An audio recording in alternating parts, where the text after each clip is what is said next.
I'm Keith, and this is my dad, Curlin. We're excited to have as our guest one-third of the Geek Buddies, actor and writer Shannon McClung. We'll talk about his upbringing, why he wanted to become an actor, and what he's looking forward to with Star Wars and Marvel. This is Father-Son Galaxy, a Star Wars podcast.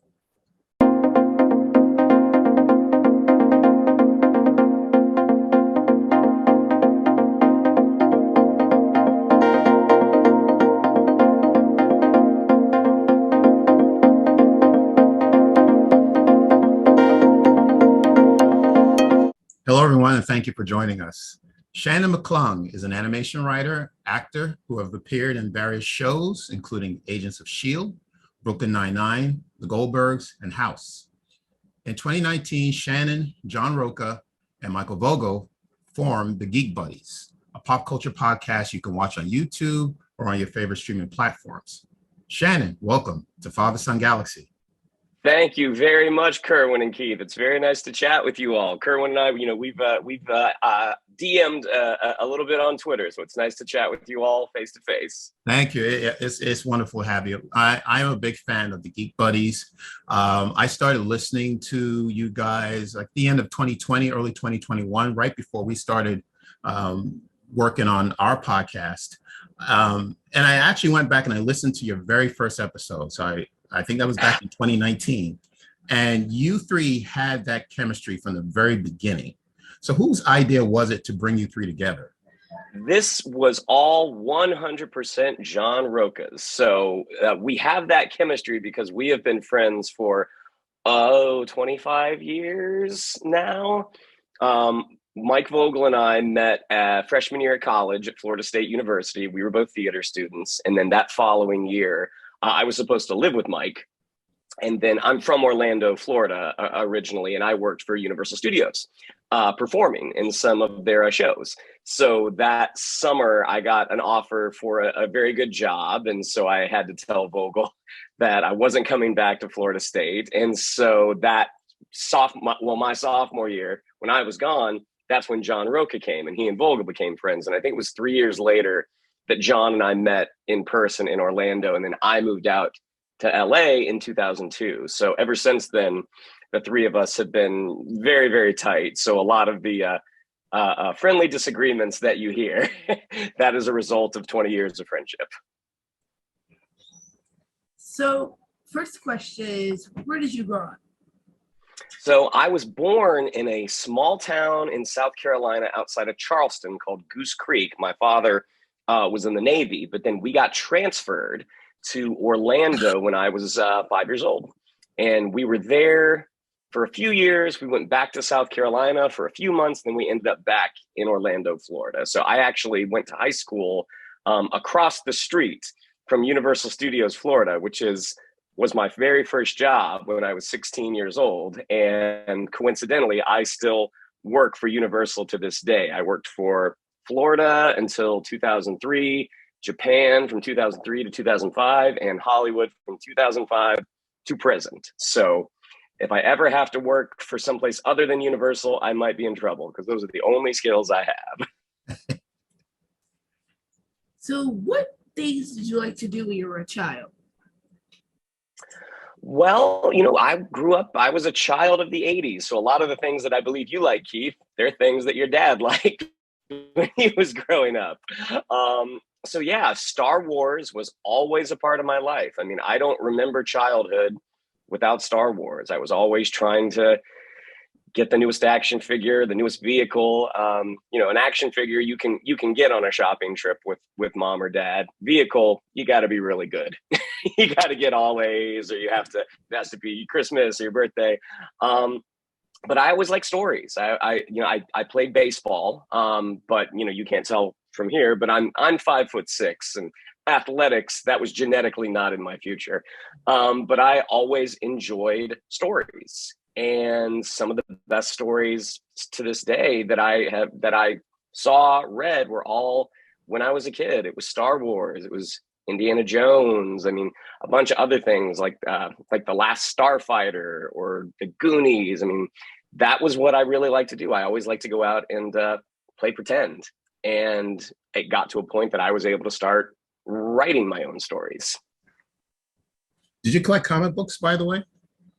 I did. I didn't start doing that. I mean, I remember having comic books in the house, but I didn't start collecting comic books until after 1989's Batman. My sister, I have two older sisters. My sister, it would have been that summer. It would have been after the movie had come out, and I just became completely, obsessed with it. She bought me a Batman comic that turned out to be the issue one of a miniseries that introduced Tim Drake as Robin. So just by happenstance, that ended up being the first comic book that I got. And from there, I collected comics for a few years. And then high school came and I got girls became a little bit more of a focus. But girls and doing drama in high school. But superhero stories, comic book stories, graphic novels, those were always things I would come back to. And I really came back to it when I met Mike Vogel, who's another one of the Geek Buddies. Okay, so when and why did you decide you wanted to be an actor? Well, I want to say the first time I ever did anything with acting, I think I was in third grade. And for our reading class, we put on a production, an unofficial production. Don't tell Charles Schultz. It's the Great Pumpkin, Charlie Brown, and it was sort of like we had like our advanced reading group, and so I don't know. I think there were 10 of us or 12 of us, but after reading the book, our teacher was like, "How would you all feel about performing this for our class? And we could invite your parents." And so everyone said yes. And of course, it wasn't like a proper audition. The teacher was just kind of saying who wants to be what. And naturally, it doesn't matter if you're a boy or a girl, everybody wants to be Snoopy. And then once that role was filled, I was assigned the role of Linus, who he's kind of the main character for It's the Great Pumpkin, Charlie Brown, him with the blanket.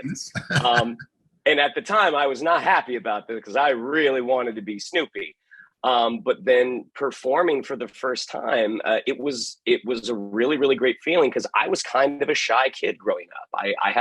I had trouble talking to people. So being in this position where you were talking and people were listening and were kind of excited to hear what you had to say, that's when I decided I wanted to start performing.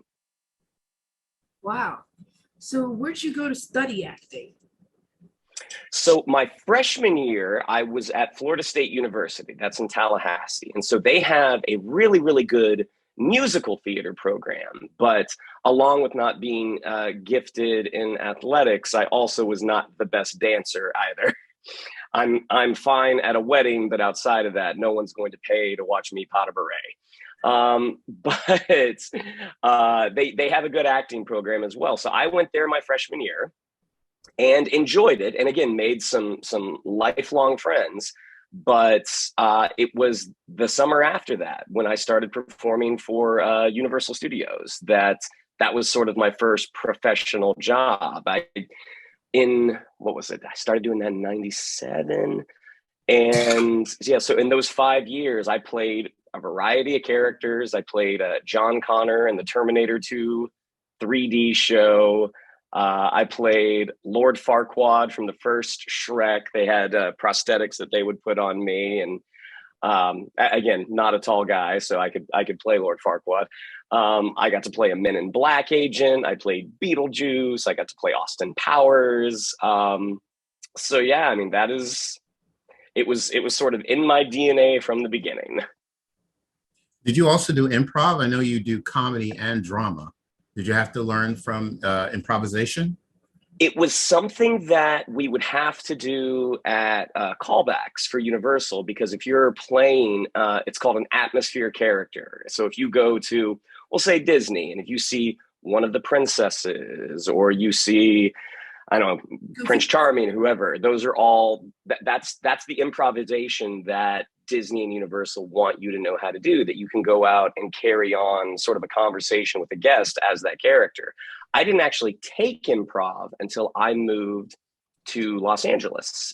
There's several schools here, but there's a very famous school called the Groundlings And that's where a lot of the people that you would see on Saturday Night Live, like Will Ferrell and Anna Gasteyer, I mean, that is where they go, or that is where they went. So I think at the time it was a 4-level program. I did the first 2 levels. I was waiting to go to the 3rd level, but there was like a year waiting list. And by the time they finally got to me, I had kind of, my career, the TV side of the career had started to pick up, and I just didn't have the time. But there was also another school called Comedy Sports that I attended as well, both in Los Angeles. And Groundlings is more sort of character-based improvisation, whereas Comedy Sports was more about games. Like if you were to go see an improv show at like a local theater, you'd probably see more games. So I learned both of those at 2 different schools. And how many years have you been acting now? Oh goodness. Well, professionally, I would say since I was 18. So quarter of a century. 26 years. While I was in Orlando working for Universal, at one point, I think it was in the early 90s, everyone was projecting that Florida was going to become Hollywood East. That did not pan out. An occasional independent movie would shoot out there, or a commercial. Miami would get some movies. Every once in a while, Miami would get a show. But while I was in Florida, I was able to do an independent film called Dunsmore that starred Talia Shire from Rocky and The Godfather, an actor named W. Earl Brown, who was from Deadwood, and Kadeem Hardison, who was in a sitcom, A Different World. And so that was my first time being on a movie set. And it was a smaller set because it was an independent movie, but that was, I think I would have been 20 or 21, and really not having any experience. I mean, kind of the production assistants who are in charge of taking the actors to and from set, they're throwing terminology out at me that I have no idea what they're saying. I'm just trying to smile and nod and hoping that I don't get called out for being, an absolute rookie. But yeah, that is where that started. And then that would have been, I think I shot that in 2001 or 2002. It came out while I was in Japan. And then I booked my first television credit in Los Angeles in 2007. That was House. That was that you had mentioned earlier. That was first TV credit. So acting is a very competitive occupation, and you've been in the business for 25 years, at least 25 years. And some actors struggle for many, many years before they get their big break. And some of them don't make it, they quit. What motivated you to keep going, and why you never gave up? Well, I think part of it is people will always say, professionals will tell you before you move out there, before you start, whether it's Los Angeles or New York, or even like Georgia now, because Georgia has a lot of films and television shows that film out there. Professionals will tell you, if you can picture yourself doing anything else, do that, because of all of the things that you've mentioned, how competitive. There's no rhyme or reason when things happen when they happen. I booked my first TV show in 2007. I don't think I booked anything again for another year. And part of that was we had a writer's strike, and I was starting to get a little bit of momentum going. But then that writer's strike happened, and it was starting back at square one. I think I had a good 2009. I think I booked 3 or 4 shows that year.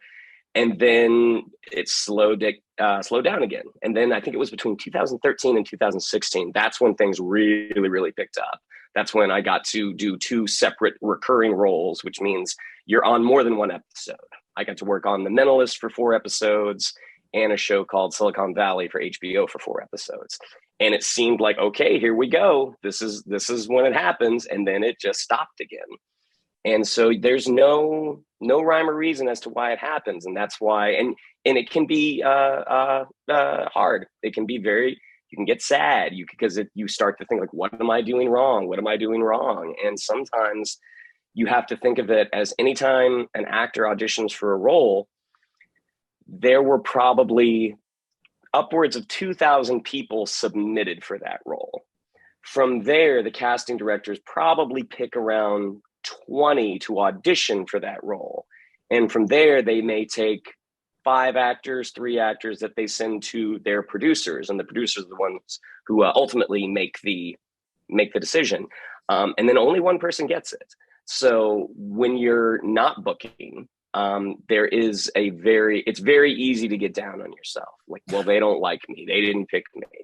And it's something I still work on to this day, but you can't think of it as they didn't pick me. It's not like they didn't look at Keith and say, Keith, you are not getting this. They're saying, no, we're picking Kerwin. So it has nothing to do with Keith. It's the fact that it has to do with the fact that Kerwin was the actor we needed for this role. Sometimes not always the best actor gets the part. Oh, no, sometimes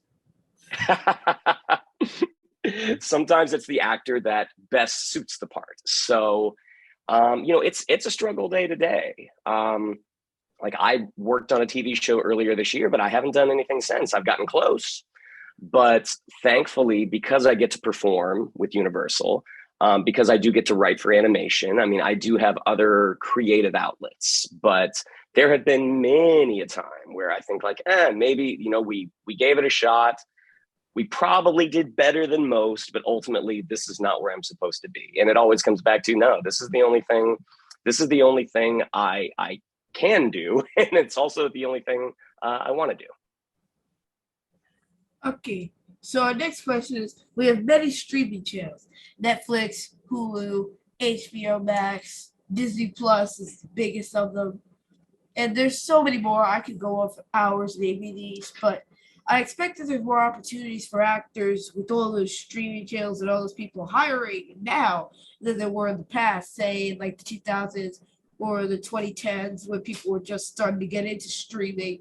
It was still just phasing out of the DVR. So does that mean that more opportunities also bring more actors in to compete for the same roles? Yes. Well, partly, I mean, there are more television shows now than ever before, And a lot more but as well. yeah, there are a lot more opportunities. However, not all of those opportunities shoot in Los Angeles. I mean, there are shows that shoot in Atlanta. There are shows that shoot in New York. There are shows that shoot in Vancouver. There are shows that shoot in Toronto. I mean, so you can have this sort of a wealth of opportunity, but you have to be in the right place. Now, sometimes with those shows that don't shoot in Los Angeles or New York, they will cast their larger roles out of Los Angeles and New York. So like, there's a show recently that I've been auditioning for. They've had me in a few times, that shoots out of I think it's Pittsburgh.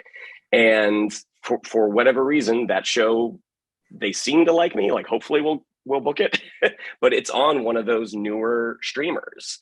And so while there is more opportunity, there are also more challenges, because you're competing with people in other states and in other countries now. So again, you have to really want to do it to stick with it. Is there an ideal role you'd like to play, or a character you'd like to play? Oh, wow. The ones that I like the most are the ones that pay the most. But obviously, getting the opportunity to do something in the Star Wars universe, that would be great. That would be a dream come true. I mean, I've been very, very fortunate that I have auditioned for Marvel a few times. I did Agents of S.H.I.E.L.D. I've auditioned for a couple of DC things. Star Wars would Indiana Jones would be the coup de grace. That's the one. Indiana Jones, as much as I love Star Wars, I think Indiana Jones is probably my favorite. But seeing as how Harrison Ford, this is probably going to be his last movie, and I don't know if they'll reboot that one. But to do something in Star Wars, that would be a dream come true. And I'm, again, probably not going to play a superhero, but to be in the supporting cast of something with a superhero, like you see the people on The Flash, like his sort of support team. I'm like, yeah, I'd probably be the guy that, typing at the computer. Telling them where to go. Though, if you made it into Marvel as one of the Agents of S.H.I.E.L.D. or something. Well, I played I played an Air Force, I think he was a sergeant in the second season of Agents of S.H.I.E.L.D. I auditioned, the first thing they had me audition for was the first season of Agent Carter. And then it went into Agents of S.H.I.E.L.D., which I got. And then I had the opportunity to audition for Thor 1, but it was a role that I knew I was not going to get. So I was like, I don't even want to put myself up for this heartbreak. But then I did get to audition for Captain Marvel as well, but didn't get that one. Oh, wow. You made it into Captain Marvel almost? Well, I mean, I was one of many people that they were looking at. So, but yes, I did. I think the scenes aren't, when you're auditioning for like Marvel projects, they're not normally the scenes from the TV scripts or the movie scripts. They give you kind of fake scenes.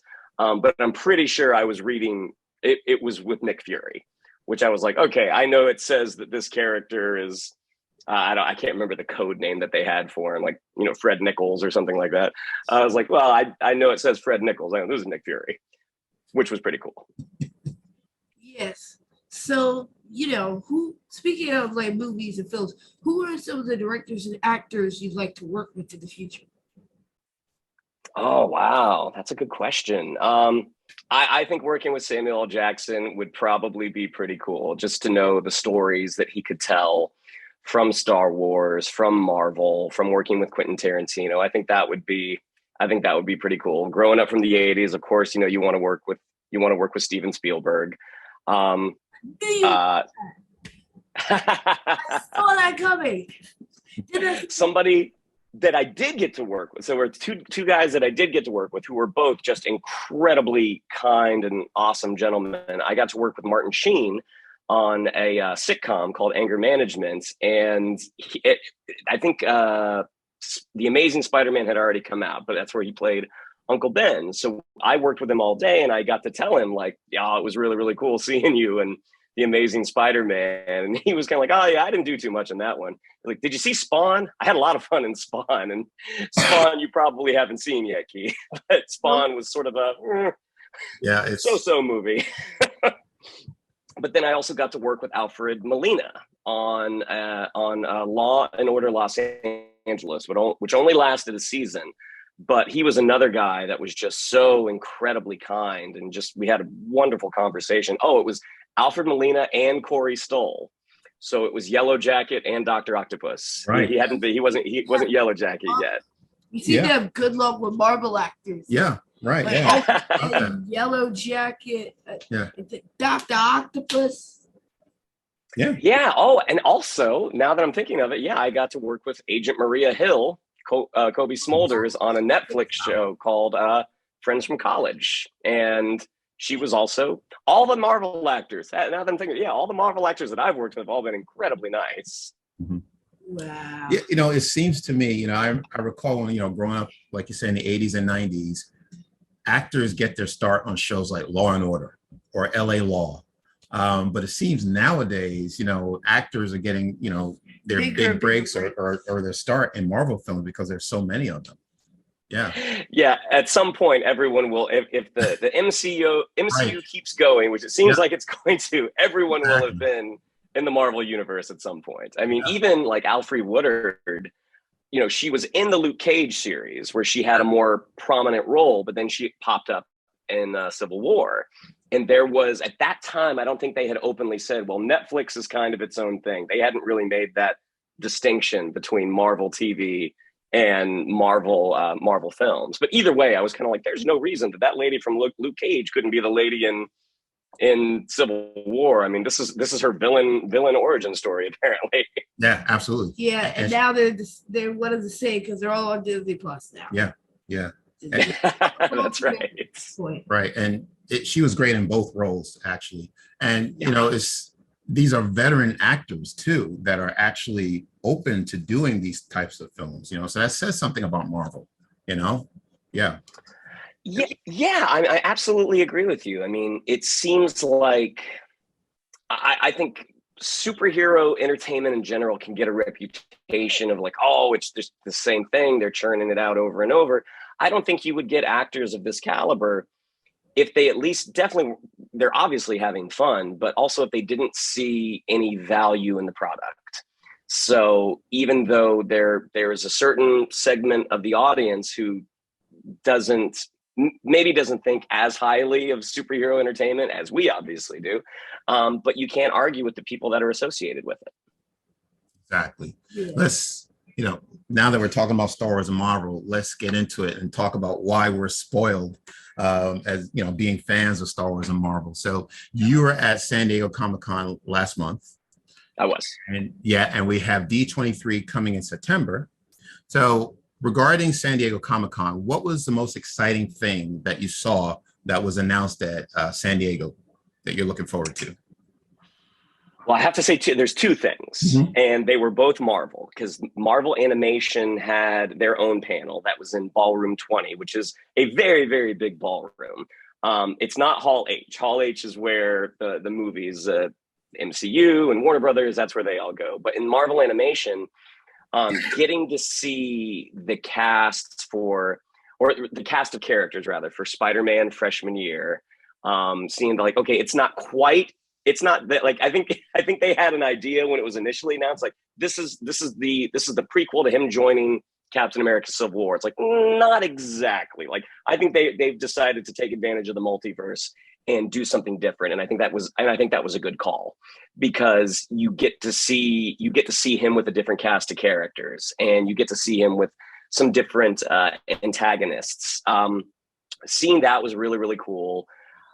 Listening to the crowd, like, I was not a 90s X-Men fan. Like, I had kind of gotten out of it at that point. I am listening. Oh, do you watch it on Disney Plus, Keith? Yeah.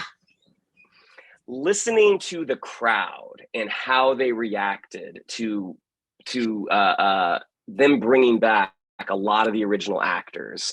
And this, again, you can just feel this love that they have for that material. And they showed us a little something. It was an animatic, which an animatic is sort of animation in progress. So they showed us a little scene, and you get to hear Rogue and you get to hear Wolverine. So that was super cool. They also showed us the first episode of the second season of What If, which was really, really cool. They showed us one of the I Am Groot shorts, which was adorable, which those are on Disney Plus. But then they showed us that first episode of What If, I thought was just so wonderfully done, and just so much fun to introduce that to audiences who aren't aware of that property, and getting to see your heroes, your favorite heroes, and some of your favorite villains in a different light. And then the Marvel panel in Hall H, where we got to see footage for Secret Invasion, which I think looks fantastic, Ant-Man and the Wasp, Quantumania, Guardians Volume 3. Those were all just so much fun to see. And then they showed some stuff from She-Hulk, which looks really funny. And then they got to that Black Panther panel, and that was, I don't know, I know the panel is on, the panel is online. Hearing Ryan Coogler speak just about the effect that Chadwick Boseman had on him as a filmmaker and on the MCU, I mean, it was just really, really powerful. And you get a sense from the veteran cast, like Winston Duke, Letitia Wright. I mean, just talking about just the effect that the movie had on them as actors, but also had on them as people, and watching them get to come back and revisit this story. And then, we got to meet the new cast, like Tenoch Huerta as Namor. And it was just super, super emotional. Ryan Coogler, I want to say when they announced Black Panther back in 2016, 2017, but Ryan Coogler talked about that he had been at Comic-Con a few years before in that hall, in Hall H, as a fan, all the way in the back, hoping that maybe he would get his chance to be on that stage one day, and to watch him not only achieve that dream, but do it in such a spectacular, successful fashion. And it was a really beautiful thing to watch, even though you could tell it was a very emotional moment for the cast. Yeah. I don't think there's any, I think this is, Wakanda Forever is probably the most anticipated movie of the year. I don't think there's anything else bigger that's coming out this year. I mean, even Love and Thunder isn't up there. Yeah. It's close. Black Panther, I think the rules. Yeah. Well, and I think part of it was, how are they going to do this? Like, how do you continue this story without Chadwick Boseman? And based off of the footage, and granted, it's a trailer, based off of the footage, it seems like they've done it. Yeah, I hope they pull it off, because Marvel, I don't think Marvel is going to do Raw by Black Panther, considering how high the first one was rated. They can't mess this up now. Stakes are high. Well, and you look at the batting average of Ryan Coogler. Yes. He's got a really high batting average with Fruitvale Station, with Creed, Yes. with the first Black Panther. I mean, it's again, I think going into the panel, having not seen anything, I was not skeptical, but I was curious, like, how do you do this? And then just hearing Ryan Coogler's words prior and then watching that footage, it was like, okay, yeah, I think you did it. Yeah, it's wonderful. And now next month we have D23 coming up. So what announcements are you looking to hear at D23? What would you like them to announce that would get you very excited? So we can just sit and the three of us can talk about what we would like to see happen or announced at D23 next month. Oh goodness, I would definitely like the announcement of a Star Wars film. Like, I'm happy and I'm excited for everything that we're getting on Disney Plus. I think it's great. I would really like to see another Star Wars film on the big screen, because again, there's just, especially the night before it comes out, opening night, that opening weekend, there's just an energy in the theater of everyone is so excited to see this story. Yeah. On the Marvel side, I mean, when they put up the dates for Phase 6, there's only there were three movies they talked about. It was just the dates, and it was Fantastic Four and the next two Avengers movies. So there are a lot of spots that they still have to fill in. So I'm very curious what those are going to be. Like, everyone is speculating Wonder Man is going to be announced. I've heard rumors of a particular actor, but we'll see. You like rumors. The one that I've heard more than once, and this could be absolute not true, is Henry Golding, who was Snake Eyes in the Snake Eyes movie. Yes. People are saying that he is supposed to be, allegedly, might be Wonder Man, and that Destin Daniel Cretton, he's not directing it, but he has he's going to be in some sort of producer capacity, like an executive producer on it. Yeah. And looking at the job that he did on Shang-Chi, knowing that he's directing Kang Dynasty, he's another one of those filmmakers, like a Ryan Coogler, like a James Gunn, that you're like, all right, I trust where you're going with this. It'll be interesting to see what they announce for Phase 6. I mean, I think they pretty much said that there will be no X-Men until Phase 7, just because of the contractual issues. When Disney bought Fox, and again, this is something I read, I believe this is true, that certain actors are attached to those roles contractually for X amount of time. And so even though you might be able to have like Patrick Stewart show up in Multiverse of Madness, he was the actor who played that role in the previous franchise. So yeah, it'll be interesting to see, but that's what I'm thinking. I mean, I'm curious what's going to be announced, and I would love to hear a Star Wars movie. How about you two gentlemen? Okay, well, first off, I need some more Spider-Man right now, because I've heard people aren't that excited about freshman year. It's kind of half and half right now, because I've heard some people are like, oh my gosh, freshman year, and some people are like, how is this canon? So I'm kind of in between, but I want to see another trilogy of Spider-Man movies that hopefully fixes No Way Home, because you have strong feelings about No Way Home. Yes. Okay. All right. Okay. Yeah. Right. Because the way it ended, you saw No Way Home, right, Shannon? Spider-Man No Way Home. Of course. Yes. Right. I guess the way it ended, it feels like it seems final? Like, where do you go from there? I guess is what Keith is. It's like Spider-Man's okay, done. Right. So, what happens? Can you bring these characters back, or does Peter Parker start over with a brand new cast of characters? I guess that's the hesitation that we have, because we love the characters, the MJ character and the Ned character. We want them back, but we don't know. Yeah, but we don't know. How can they come back, based on how it ended? Yeah. Well, I think that those three, Zendaya and Jacob Batalon, and Tom Holland, that those three have such incredible chemistry that they would not discount that. Like, I think if they do get a new trilogy of movies, I think it's certainly possible that they don't show up in number 4. I think that's certainly a possibility.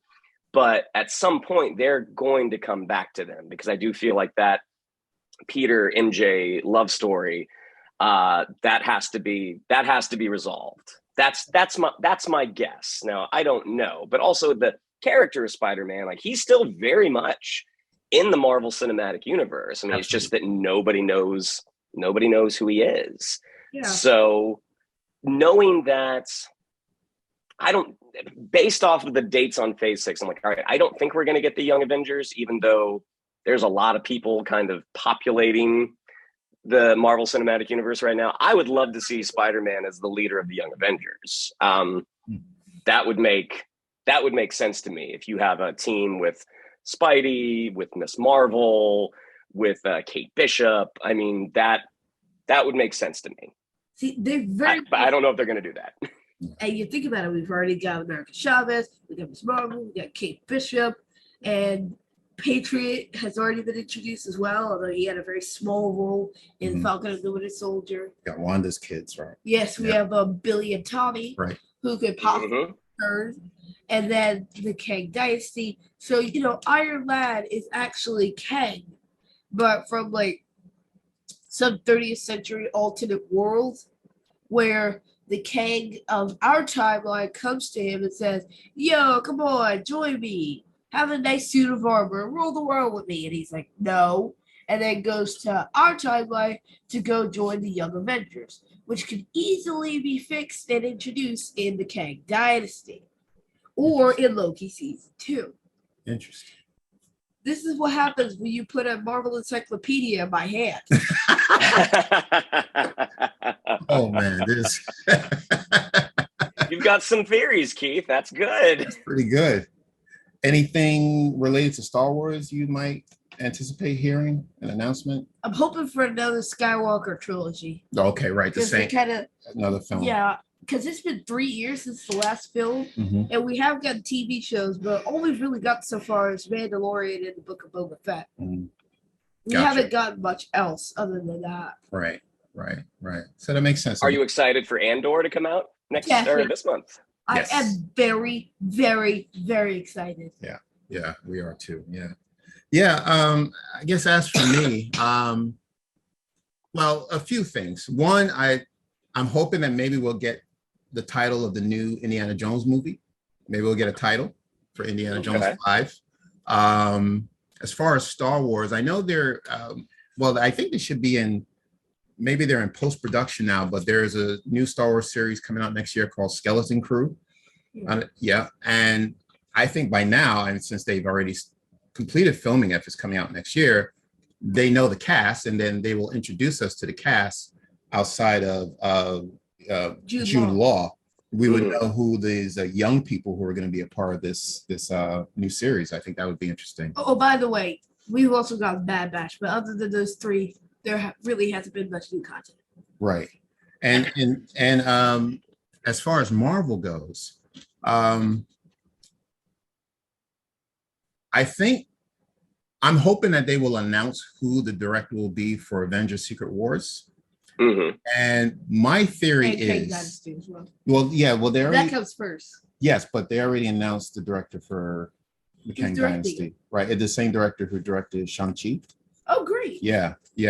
But my theory is as to who's going to direct Secret Wars. I do believe it's going to be the Russo brothers.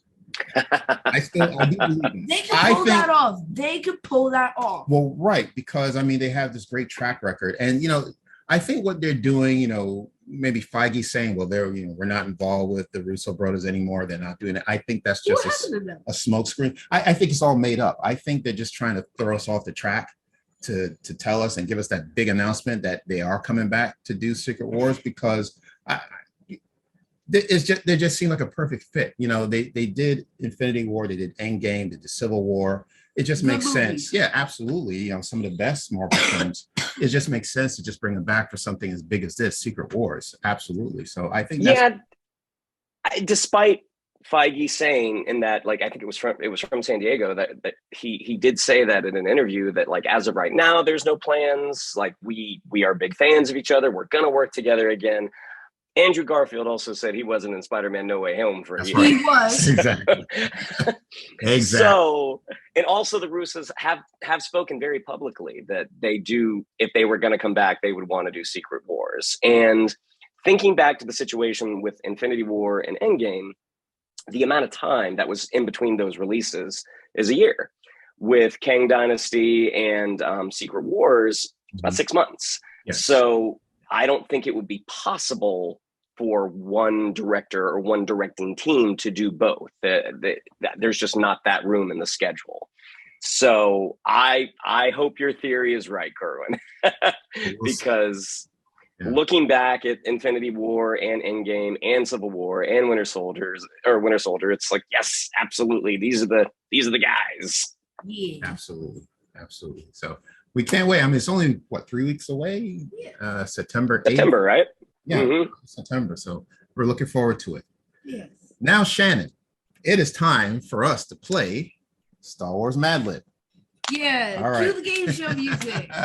We'll have to add that in. Yeah. We'll see about that. Okay, that's fine. Yeah, but it's time for the Mad Lib show. Yes, this is a Force Awakens version of the Mad Lib. Yes. Right. So first, I need an adjective. Ooh. Adjective.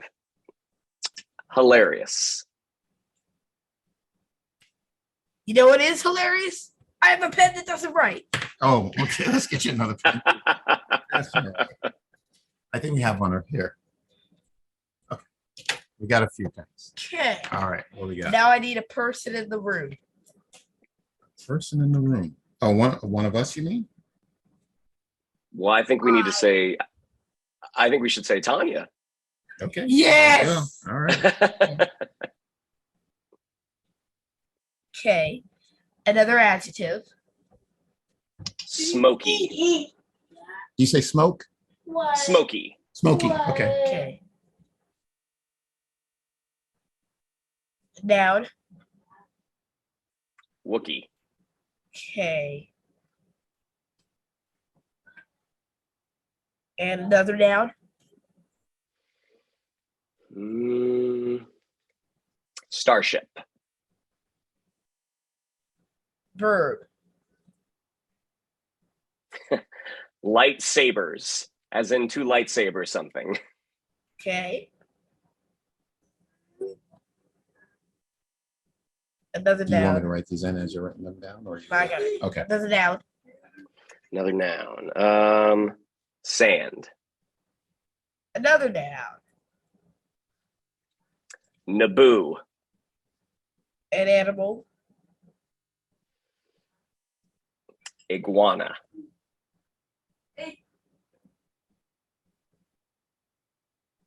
I drew that you terribly. Another noun. Bullwhip. What? Bullwhip. Indiana Jones. Bullwhip. Oh yeah, that. Adjective. I don't know why adjective. I always want to go with adverbs. Dark. Dark. Verb. Sing. Celebrity. George Lucas. Yes. Okay. So this Mad Lib is called Vacation Guide to Jakku. I see you decided to spend your hilarious vacation at Jakku. I'm sure Tanya told you that you were smoky for going there. After all, most people think it's a lowly Wookiee floating in the western reaches. However, the desert starship of Jakku offers more than you might lightsabers. You like beaches, right? We'll bring your bucket and sand. Jakku has so much sand that the whole Naboo is a beach. Also, it's very quiet. Look left, look right. There won't be a rancor or a iguana in sight. Bring a book or bullwhip to pass the time.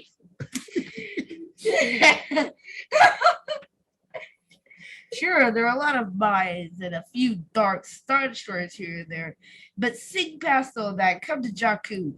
You and George Lucas will love it.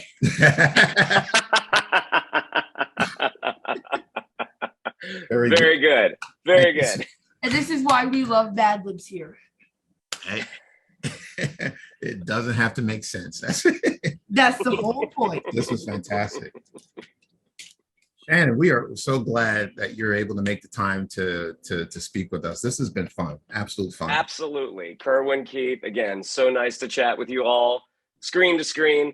Yeah, so I enjoy your work. So it was a pleasure on my side as well. Thank you. Yeah. Where can people find you? Yeah, you can follow me on Twitter at Shannon_McClung. On Instagram at Shannon the Geek Buddy, all one word. You can see me on the Geek Buddies every week. And if you want to see something that I'm writing on right now, Strawberry Shortcake Berry in the Big City. Season 1 is on Netflix, and Season 2 is debuting week to week on YouTube.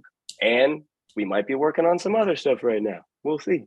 All right, nice. And as you all know, you can find us on Apple Podcasts, Spotify, Stitcher, Radio Public, Amazon Music, Audible, or wherever you get your podcast from, Google Podcasts, Overcast, Podcast Addict, so. We're also on Twitter, Facebook, and Instagram at FatherSonGalaxy.com. Check out our website, FatherSonGalaxy.com. I just said Boston. That's okay, fine. Sorry. Facebook and Instagram at FatherSonGalaxy. Our website, FatherSonGalaxy.com. Check out our Spreaker and Patreon pages and donate to those. And if you can't donate monetarily, please subscribe and then click that bell, hit all notifications, and you're subscribed, because for some reason there's a glitch going around on YouTube that'll unsubscribe you from videos, so please check to make sure you're subscribed. Very nice. I got it. That. Wow. Okay, thank you. All in one breath. Yes, very. So once again, thanks again, Shannon. We love having you on the podcast. We hope to have you back. Absolutely. Like yeah.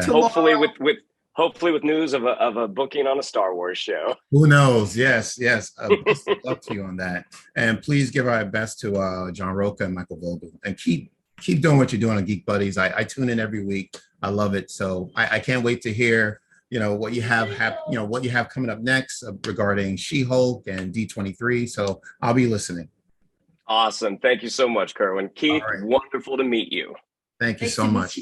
All right. Virtual handshake. Virtual handshake. There you go. Virtual. All right. Thank you, everyone, for tuning in to this episode. So until next time, take care, and we will see you again.